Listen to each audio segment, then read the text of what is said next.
Hey now, happy vibes, my friends. Welcome back to my podcast where I believe in spreading killer vibes that light you up and give you that kick in the ass to craft the life you wish to live. This sacred space is dedicated to the lovers of all things business, travel, and lifestyle. Hey, it's about time you get the scoop on the latest vibes, so let's get to it. Today we're talking with our favorite guest, Mr. Elatassi. Everybody knows him as my husband, but I call him Mr. Elatassi or Mr. E. Yep. He just celebrated a birthday, and as every year goes by, he continues to create business thunder wherever he goes. Today he's here with me to talk about the first 5 steps in starting a house flipping business. Welcome again, Mr. E. Well, thank you for the invitation. Glad to be back. Yeah, I'm so grateful that you're back. You're one of our favorite guests. Everybody wants to know what Mr. E is thinking and what he's doing. Well, I'm humbled. So today I think we wanted to talk about something that we've been doing for the last year, and it was something that came about because of the pandemic, to be honest. Neither one of us were home flippers before that. We have been in business off and on, for me, but for you, you've been a businessman since 1999. Really since I was not a businessman, but I've been around my parents and their businesses since I was a kid. So you've been around it your whole life? Yeah, since I was 8. Did you ever think you would be a house flipper? No, I never thought I was going to be a house flipper. I always wanted to do something in real estate, mostly on the commercial lines. I always liked the cerebral component to commercial. The house flipping is more creative, but also has a fun component to it. So let's talk a little bit about what you do. So, Mr. Elatassi, right now you do real estate development. Just call me Rusk. I know. I wanted to make you very proper. You're my guest. Okay, you are a developer. So you do commercial development. Yep. So I had an auto repair business, as some of you may have listened to on the other podcast, for 20 years that I inherited from my parents when I had left college. And so you fast forward 20 years, got kind of tired of it, sold the dirt, and decided to do what I really wanted to do when I had the idea probably maybe 10 years ago. Mm-hmm. And so I partnered up with a couple partners, and we decided to do some commercial real estate, building retail centers out there. Right now, what we're having is one in Porter and another one we're working on in Conroe. Just broke ground. The Porter property is completely leased out. It's on the market. And Alicia and I have various investments in hotels and Virgin Islands and some mobile homes and apartment complexes and just different kind of passive income deals. But those aren't developer deals or GP deals. Those are strictly limited partner deals. Limited. Yeah.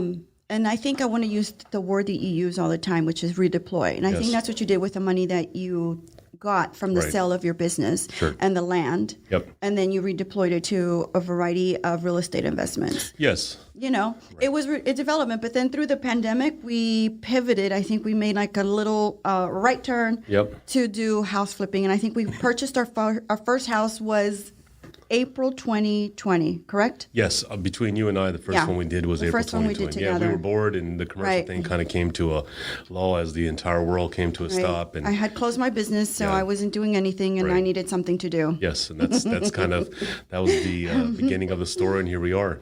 So it's kind of taken off. Yeah, and it's been amazing. I think we're on our 4th house now. Yes, we are. And so crossing our fingers that everything turns out good. So today I just want to talk about the basics of house flipping. We're not going to really go into like real detail, just kind of like a little bit of a broad sense of what it takes to kind of get started in your own, because I think we get a lot of questions, and I know I get a lot of questions on how do you get going? What do you need to do in order to get it going and to flip a house? So let's talk a little bit about, point number 1 and deciding whether you're going to have a partnership, if you're going to go solo on it, if you're, just kind of like realizing if you have, the I guess the time, the money, the effort, or the time, the motivation to go on it solo. So how did you decide that you wanted to partner up or that you wanted to go solo? Like, tell us a little bit about that. Well, so it's obviously easy partnering up with your wife, especially if you've been married for 20 years. But, partnerships are not for everybody. They have to be. There has to be a good symbiotic relationships, like everybody knows out there. It's hard working with other people, especially when they have different points of views. Mm-hmm. Obviously, I've been on both sides. Partnered on the commercial side. Also partnered. I did some flips with another partner prior. Before you and I did it together, and it doesn't always work out well because. Yes, I'm glad you're saying that. Yes, it doesn't. It's not an easy deal. It doesn't. everybody has their own circumstances. So it almost has to be like all the stars have to be aligned for a partnership just to be easy, not even for it to work out. And, for example, if you have ultimately the best partnerships are when you both have two strengths and you have some weaknesses, and those strengths kind of overcome each other's weaknesses. So, for example, the partners that I have on the commercial side, they know how to build a retail center, but they're not much the retail guys. They're not kind of the face of the operation.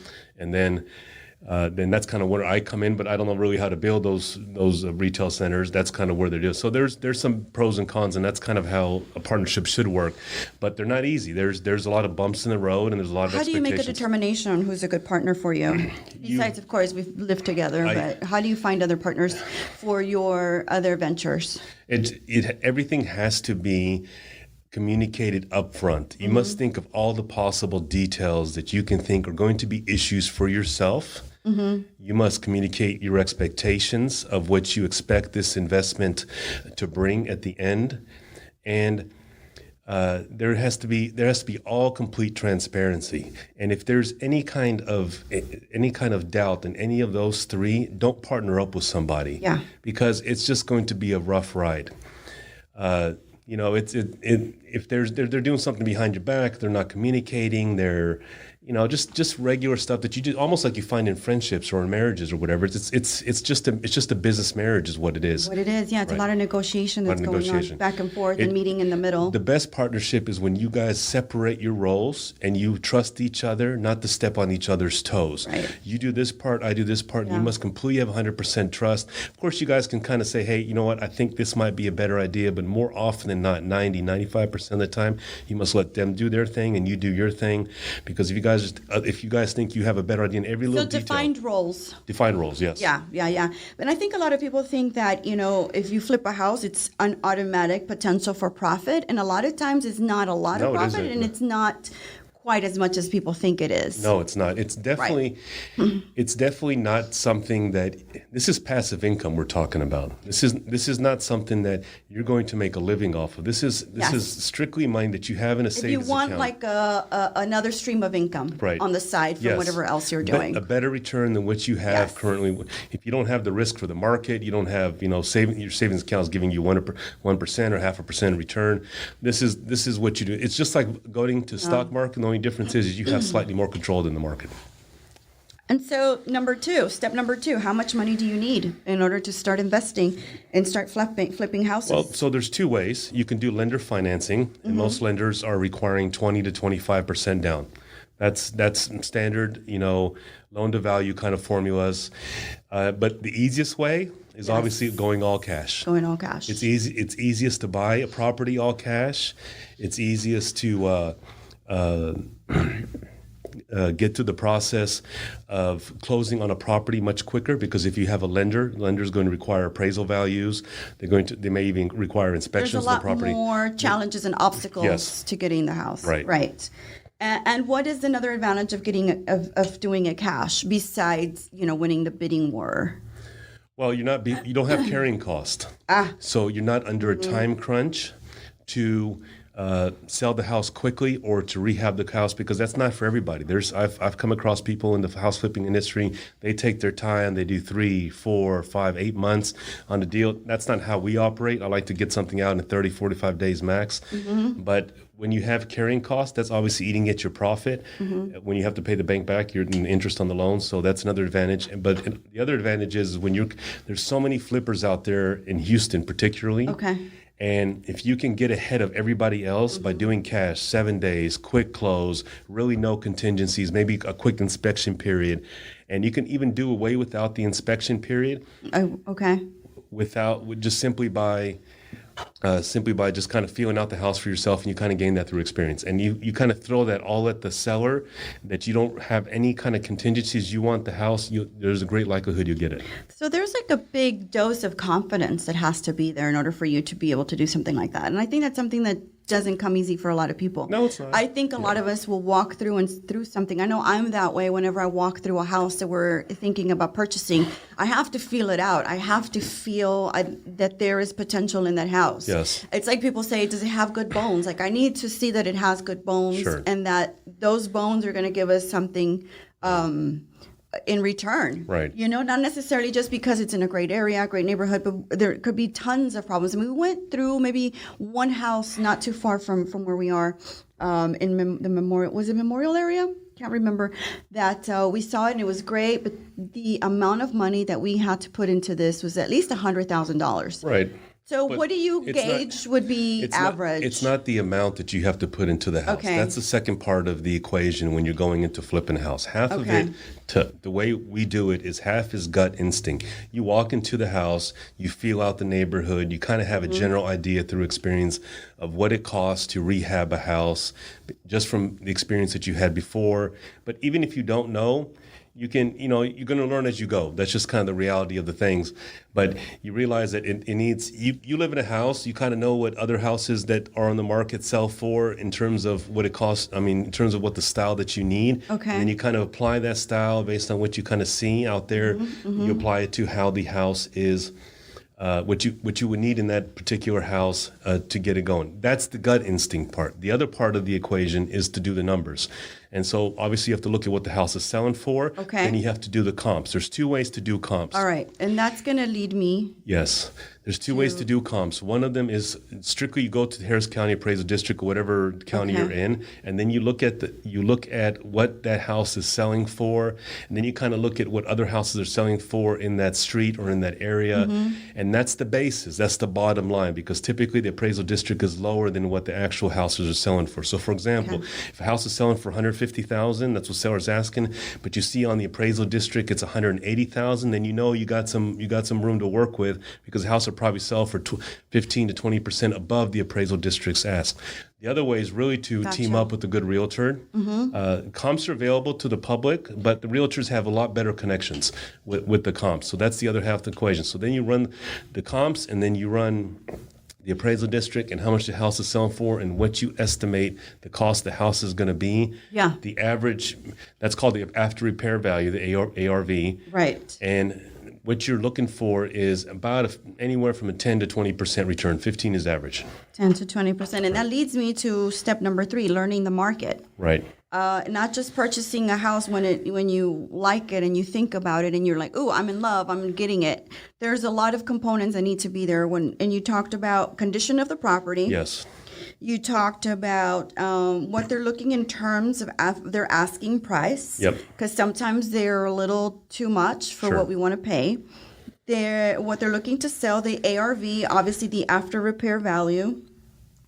Do you consider neighborhoods? Do you consider yes, neighborhoods are huge. Location is huge. Real estate's always about location, always, right? Yeah. But you even in some of the less appealing neighborhoods, you can possibly still make money if the price of the property that you're buying has enough of a margin to do something with the property.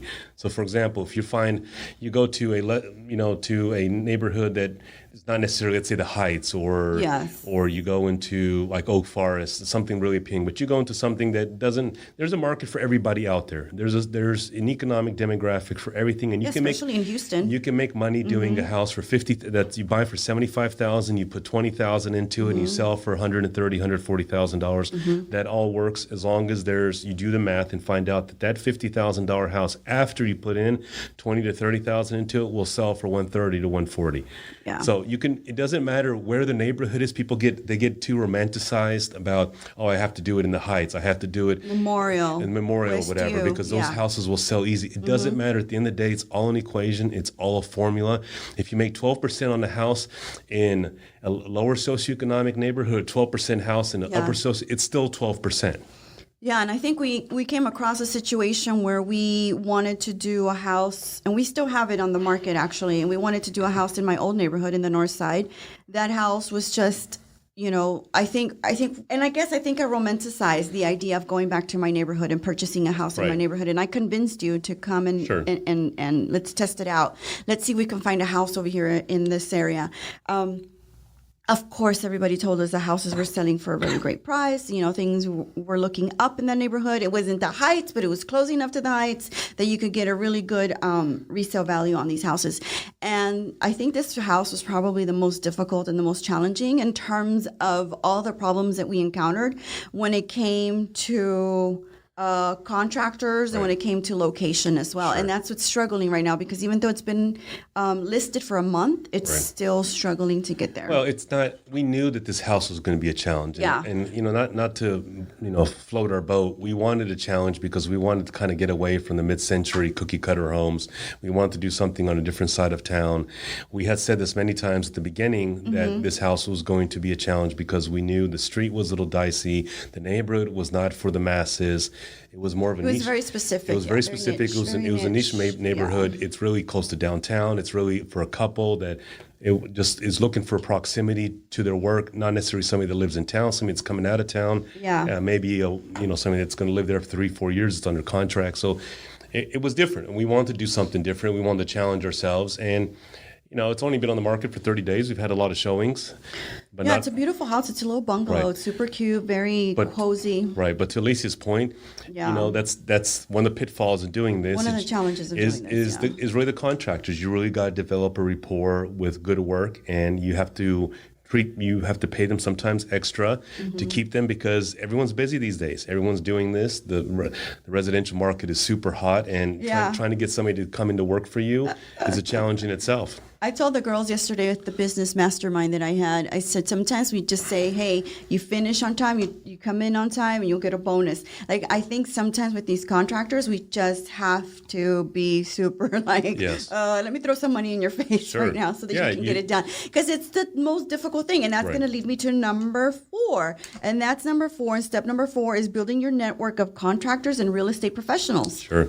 Oh my God, that is like such a huge component. And people think, I'll just hire my cousin, I'll hire my tío. No. You know, I have a friend who does electricity. He's an electrician. Like, oh my God, you have got to really, really know who's going to come in and do these houses for you. Right, because it's going to bite you. I can't stress that enough. It's going to bite you in the ass. It's going to cost you in the long run.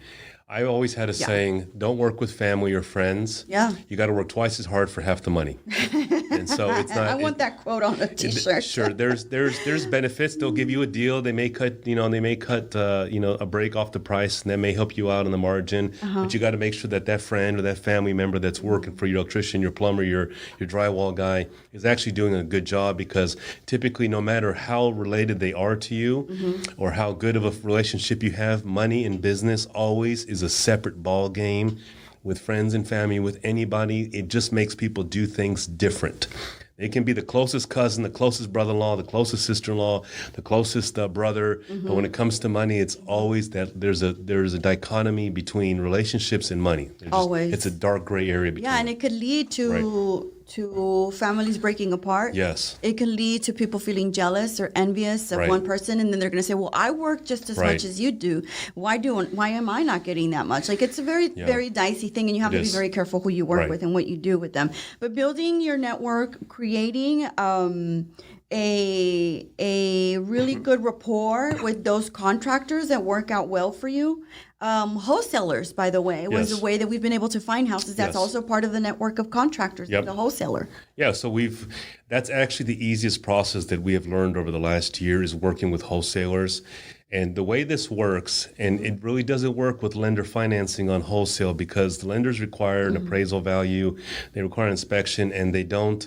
It's typically 30 days. Wholesalers want to get in and they want to get out. They don't want any flags or any kind of wrenches thrown at them.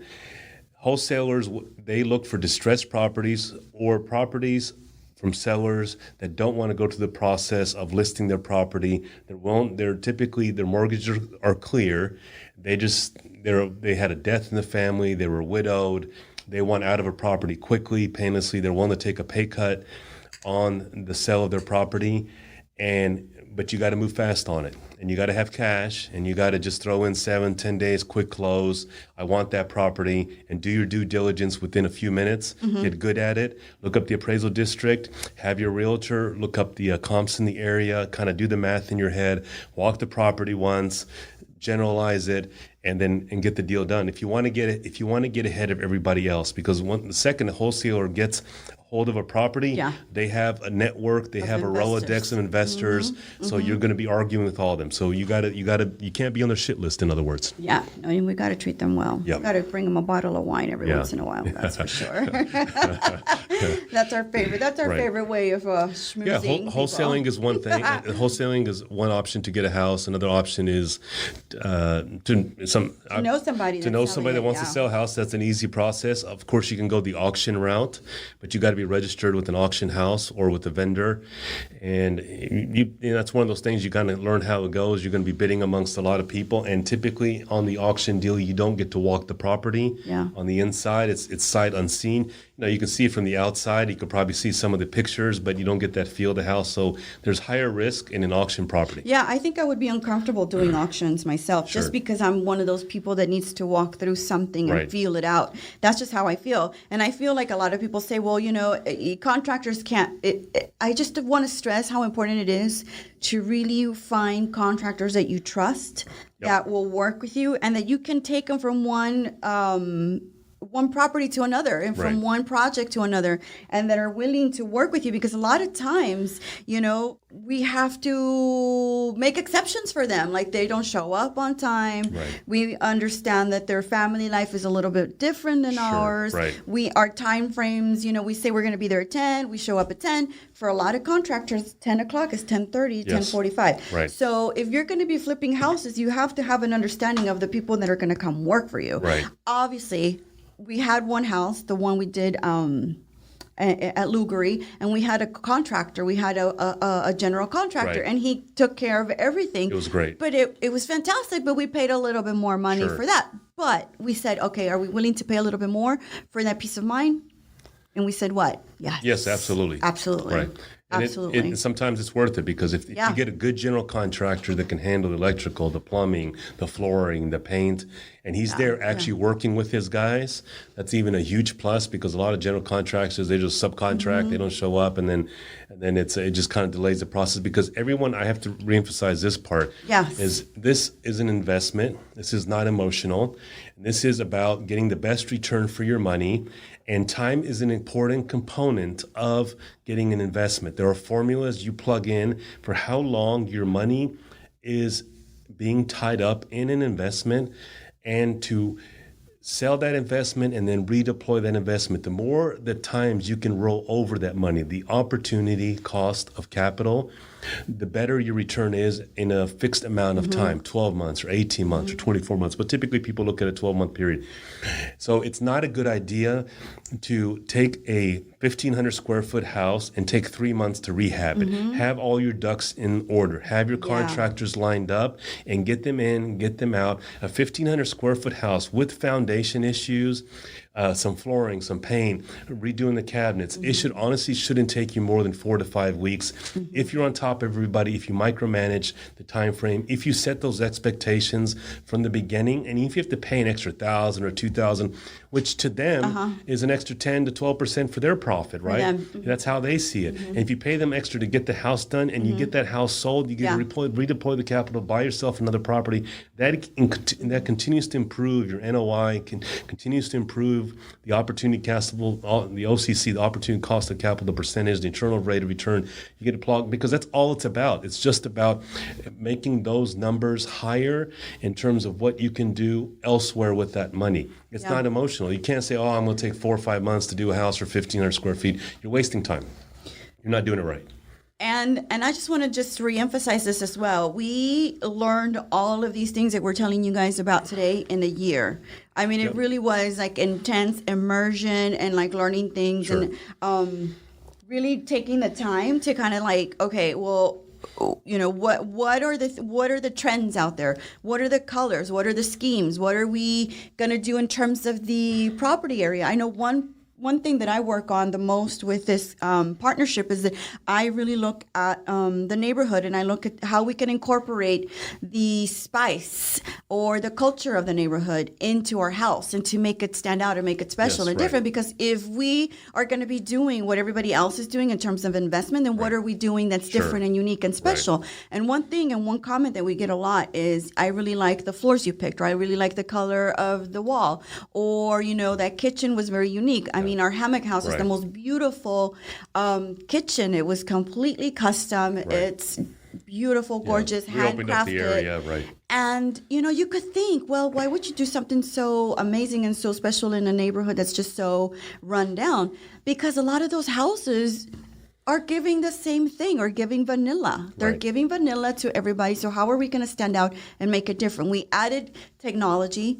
We added something that we thought, maybe a more millennial couple, a younger couple would appreciate. Sure. We added security. We added keyless door entry. I mean, there's a few components in there that were very thoughtful in the way we wanted to create something unique and special for this house. Absolutely. It's an art to do this. The other thing is it has to be fun. And you don't, the thing is that we've come across other house flippers. They do a lot of generic stuff. It's a lot of white walls or gray walls and a lot of white. It's always the and you same. got to put an extra touch into the house. You have to show that there's a little bit of thought that goes into it, that it's not just a quick flip, that you went out there and took the time to find a more decorative or geometric tile for the backsplash or for the floors, or you found some interesting tile that goes in the shower walls, or some interesting different paint colors. You don't want to go crazy. You don't want to go for something that's not for the masses either. I'm not talking about doing some red, white, and blues on the kitchen course. cabinets. Of course, neutral colors, earth colors, stuff that anybody can add their own touches to when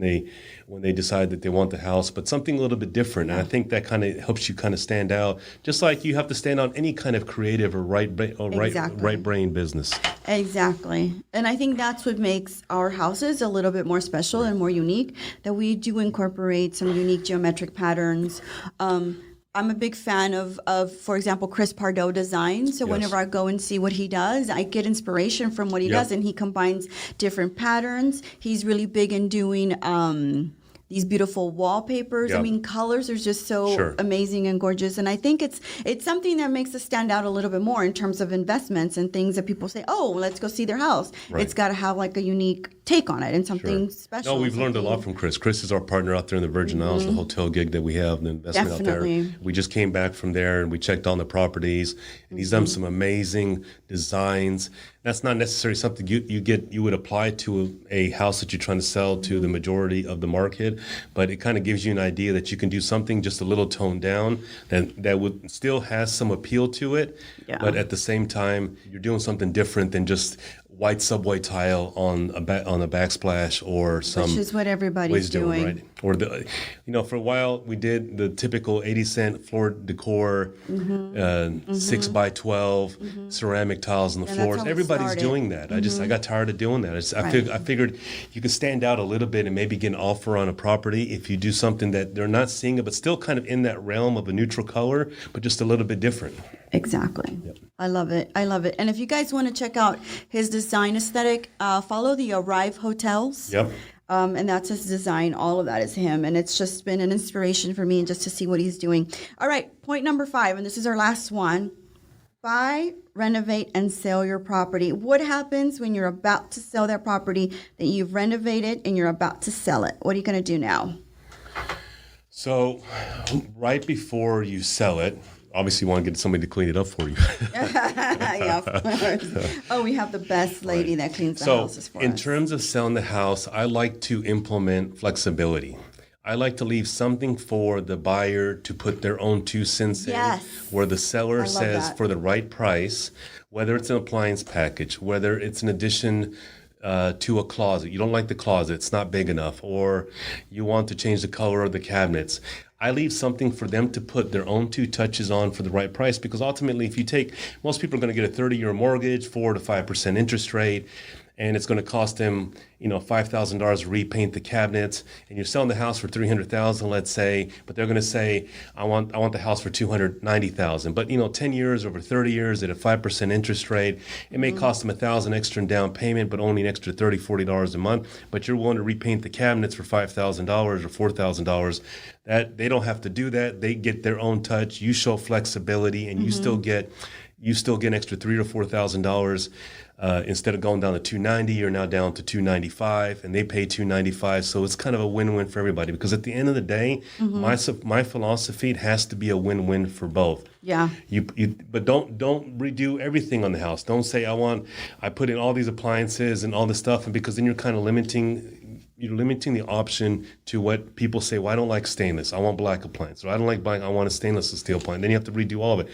Put in a couple appliances and then leave the other appliances open. Yeah, I think you and I tend to leave the refrigerator out because it tends to be a very personal purchase Washer for people. and dryers. Yeah, and washer and dryers. Right. Yeah, some people are very picky about what they kind of want on those things, and that's great. I mean, that's fine. That's a great little leverage that we always provide for them, so they can add their own touch. Because some houses come with everything already in it, and then it doesn't allow for the buyer to add their own little 2 cents, you know. And it's really nice to have that opportunity. Have your realtor list that on the broker agreements between the realtors, or even put it on the public deal. That people, what you're doing is you're alluding and you're indicating that you're flexible, that you're willing to work with the buyer. Yeah. And you know, if you're doing a house in the 60s or 70s, offer a home warranty. Tell them you'll cover the home warranty for them. You know, that's because that way they'll have at least for 1 year, maybe the air conditioning or the heater that might go out or some major appliance that'll get covered. And that kind of, you know, it's only $500 typically for an average home warranty, and that kind of gives them a peace of mind that they're not have to put up a major cost of investment right up front when they move in. Yeah, those are really good tips. So I think just wanted to make one thing clear, that flipping houses isn't easy. I know that they make it look very simple on TV and all that. You have to have the stomach for it, and you have to have the motivation to go into these houses, and sometimes, you know, argue with contractors that are not doing a good job and just insist on that. It's great. Like, no, it's not. You're not doing good. Like, have that conversation with these people, but have it in a very dignified way. I think that's one thing that we definitely dignify every single person that comes and works in our house. Absolutely. Like, we never treat them like they're our employees or partners for us, and we make them feel that way. But even when they do make mistakes, it's like, I know that we need to work on this, and they always fix it for us. They say, oh, don't worry, I got you, I'll fix it. I know. Sometimes they'll send a worker in, you know, like the other day we had somebody send somebody in for plumbing, and it wasn't the main plumber, and it didn't work out well. So the main plumber came in and said, let me fix it for you. I'm sorry, my employee, you know, I'm not here to see it and do quality control, but you get that customer service because you stay loyal to them. If they do 95% good work, then they're bound to make a mistake every now and then. We all make mistakes, but the good thing is that when you stay loyal and you pay them well and you pay them on time, they'll come back and you're not going to be chasing them around more often than not. Of course, there's always bad apples out there, but most of the time, if you say, hey, you know, they give you a price for $2,000 to do the plumbing, you negotiate a little bit, maybe $1,700, and then you pay them half up front, you pay them half when they're done, and then they're happy to give them the work. Then you give them the second house, you give them the third house, and they realize that you're using them over and over. They're getting repeat business. You just get better customer service out of it. The other thing is, like, you know, you're going to see money leaving your bank account on a consistent basis because you're paying people. And I think people start to panic. Oh, I can't deal with that. I can't deal with that. But you've got to stay the course and be patient and see that at the end, when that house sells, you'll be able to recoup all of that. But I think a lot of people panic and think, oh, I don't think I have 30, 40 grand. Well, again, this is only if you're doing it as an additional income stream. This isn't going to be the end all be all for anybody. This is not money that you want to do. Unless you're doing like a lot of properties at one time. Sure. And you're a business. Yeah. You don't want to do this if this is all the money you have. This is money that you don't need for the foreseeable future. It's just basic common investing principles. Yeah. All right, guys. We have reached the end of the episode.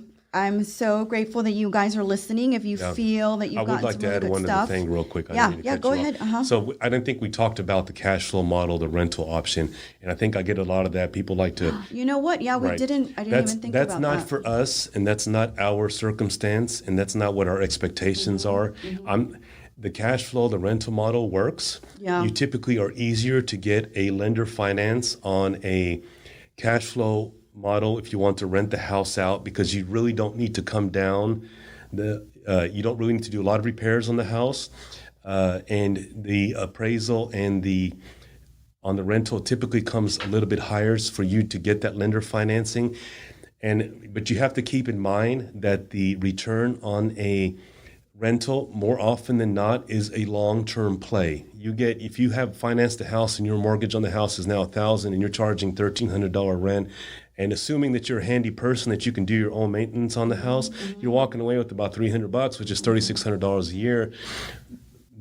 That doesn't seem like a lot of money, but On a rental property, it's the asset appreciation over many years where there's a payday. That's not how I like to do things or how we like to do things. I like to take that money, redeploy it, and continuously pound away at that internal rate of return all the time.